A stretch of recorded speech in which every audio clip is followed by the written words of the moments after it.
सईद अल इस्तगफार, अल्लाह से मगफिरत तलब करने का सबसे अफजल तरीका।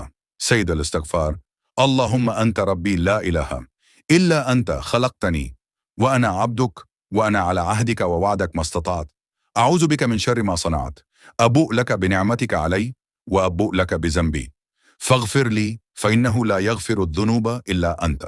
या अल्लाह, तो ही मेरा रब है, तेरे सिवा कोई माबूद नहीं, तूने मुझे पैदा किया है और मैं तेरा बंदा हूँ, और मैं अपनी इस्तिताअत के मुताबिक तेरे अहद व पीमान पर कायम हूँ। मैं अपने किए हुए आमाल के शर से तेरी पनाह मांगता हूँ।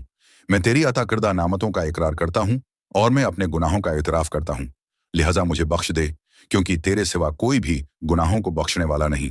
अल्लाह के नबी ने फरमाया, जिस शख्स ने कामिल यकीन के साथ दिन के वक्त उसे सैयद अल इस्तगफार पढ़ा और उसी दिन शाम होने से पहले उसे मौत आ गई तो वो अहल जन्नत में से होगा, और जिस शख्स ने उसे रात के वक्त कामिल यकीन के साथ पढ़ा और सुबह होने से पहले उसे मौत आ गई तो वो अहल जन्नत में से होगा। बुखारी।